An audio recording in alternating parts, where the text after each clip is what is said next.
ಸಮಾಜಮುಖಿ ಕಾರ್ಯಕ್ರಮಗಳನ್ನು ಹಮ್ಮಿಕೊಂಡು ಬರ್ತಾ ಇದ್ದೀವಿ.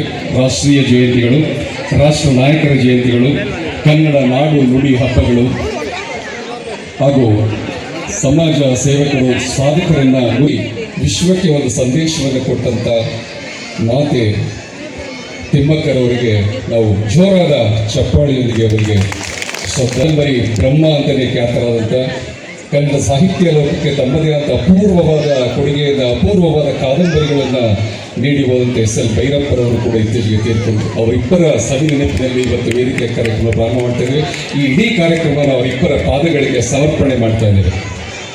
ವರ್ಷದ ಕನ್ನಡ ರಾಜ್ಯೋತ್ಸವದ ಹಾರ್ದಿಕ ಶುಭಾಶಯಗಳನ್ನು ತಮ್ಮೆಲ್ಲರಿಗೂ ತಿಳಿಸುತ್ತಾ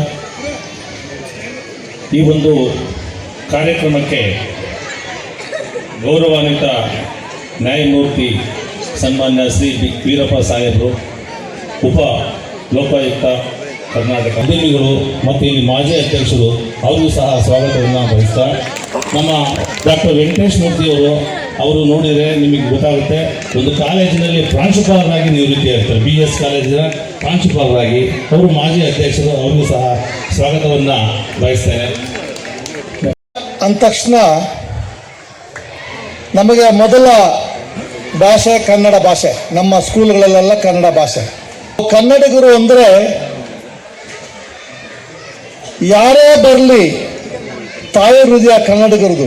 ತಮಿಳ್ನಾಡಿಗೆ ಹೋದಾಗ ಒಂದು ಇನ್ಸಿಡೆಂಟ್ ಆಯ್ತು ನನಗೆ. ಅವ್ರಿಗೆ ನಮ್ಮ ಭಾಷೆ ಬರುತ್ತೆ, ಇಂಗ್ಲೀಷ್ ಬರುತ್ತೆ, ಹಿಂದಿ ಬರುತ್ತೆ, ಅವರ ಅಪ್ರಾಣ ಬೇರೆ ಭಾಷೆ ಮಾತಾಡೋಲ್ಲ ತಮಿಳು ಬಿಟ್ಟು. ನಮ್ಮಲ್ಲಿ ಬೇರೆ ಯಾರು ಬಂದರೂ ನಮಗೆ ಆ ಭಾಷೆ ಬರದೇ ಇದ್ದರೂ ನಮ್ಮ ಭಾಷೆ ಬಿಟ್ಟು ಅವ್ರ ಭಾಷೆ ನಾವು ಹೋಗ್ಬಿಡ್ತೀವಿ. ಎಲ್ಲ ಭಾಷೆಗಳನ್ನು ನಾವು ಗೌರವಿಸಬೇಕು, ಆದರೆ ನಮ್ಮ ಕನ್ನಡ ಭಾಷೆ ಎಂದೆಂದಿಗೂ ಅದು ಚಿರವಾಗಿರಬೇಕು. ನಾವು ಬಂದವರಿಗೆ ಕನ್ನಡ ಕಲಿಸೋಕ್ಕೆ ಪ್ರಯತ್ನ ಮಾಡಬೇಕು. ಹಾಗಿದ್ದಾಗ ರಾಜಸ್ಥಾನದಿಂದ ಮತ್ತು ಲಕ್ನೋದಿಂದ ಜಡ್ಜಸ್ ಬಂದಿದ್ದರು ನಮ್ಮ ಹೈಕೋರ್ಟ್ಗೆ.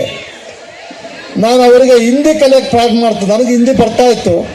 ನಾನು ಅವ್ರಿಗೆ ಕನ್ನಡ ಕಲಿಸೋಕ್ಕೆ ಪ್ರಯತ್ನ ಮಾಡಿದೆ. ಅವರೊಂದು 2-3 ವರ್ಷ ಇಲ್ಲಿದ್ದರು. ಅವರಿಗೆ 50% ಕನ್ನಡ ಕಲಿಸಿದ್ದೀನಿ.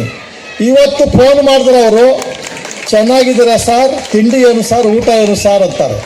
ಕನ್ನಡದ ಬಗ್ಗೆ ಎಲ್ಲ ಮಾತಾಡ್ತೀವಿ. ನಮ್ಮ ಮಕ್ಕಳು ಇಂಗ್ಲೀಷ್ ಓದಬೇಕು, ಓದಲಿ, ಆದರೆ ಕನ್ನಡ ಭಾಷೆ ಯಾವತ್ತೂ ಮರಿಬಾರ್ದು. ಈ ಕನ್ನಡ ಭಾಷೆಗೆ ಒಂದು ಇತಿಹಾಸವಿದೆ. ನಮ್ಮ ಪೂರ್ವಿಕರ ಸಾಹಿತಿಗಳ ತ್ಯಾಗ ಬಲಿದಾನ ಪ್ರತಿಫಲವೇ ನವೆಂಬರ್ 1 ಕನ್ನಡ ರಾಜ್ಯೋತ್ಸವ. ಪ್ರತಿದಿನ ರಾಜ್ಯೋತ್ಸವ ಆಗಬೇಕು. ವರ್ಷಕ್ಕೊಂದ್ಸಲ ಅಲ್ಲ, ಪ್ರತಿನಿತ್ಯ ನಮ್ಮ ಮನೆಯಲ್ಲಿ ಕನ್ನಡ ರಾಜ್ಯೋತ್ಸವ ಆಗಬೇಕು. ಅದಕ್ಕೆ ಕನ್ನಡ ಸಾಹಿತ್ಯ ಕೊರತೆ ಇತ್ತು.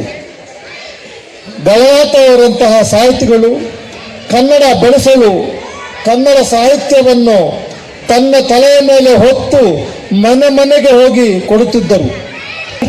ಈ ಅದು ಇದು ಅಲ್ಲ, ದಯವಿಟ್ಟು ಅದೆಲ್ಲ ಕಮ್ಮಿ ಮಾಡಿ ಆ ಸಾಹಿತ್ಯ ನಮ್ಮ ಭೈರಪ್ಪನವರಂತ ಎಂಥ ಕಾದಂಬರಿ ಅದಕ್ಕೆಲ್ಲ ಅವಕಾಶ ಮಾಡಿಕೊಡಿ.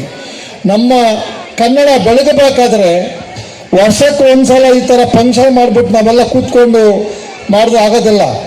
ಅದಕ್ಕೆ ಕನ್ನಡ ಉಳಿಸೋಕ್ಕೆ, ಕನ್ನಡ ಬೆಳೆಸೋಕ್ಕೆ ಯಾರೇ ಬರಲಿ ಅವ್ರದನ್ನು ಕನ್ನಡದಲ್ಲೇ ಮಾತಾಡೋಕ್ಕೆ ಪ್ರಯತ್ನ ಮಾಡಿ. ಆವಾಗ ಮಾತ್ರ ನಾವು ಕನ್ನಡ ಮಾತೆಗೆ ಗೌರವ ಕೊಟ್ಟಂಗೆ ಅಂತ.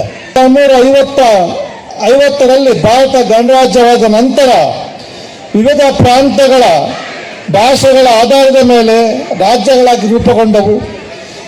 ಕನ್ನಡ ಮಾತನಾಡುವ ಪ್ರಾಂತ್ಯಗಳು ಸೇರಿ ಮೈಸೂರು ರಾಜ್ಯವು 1956 ನವೆಂಬರ್ 1ರಂದು ಉದಯವಾಯಿತು.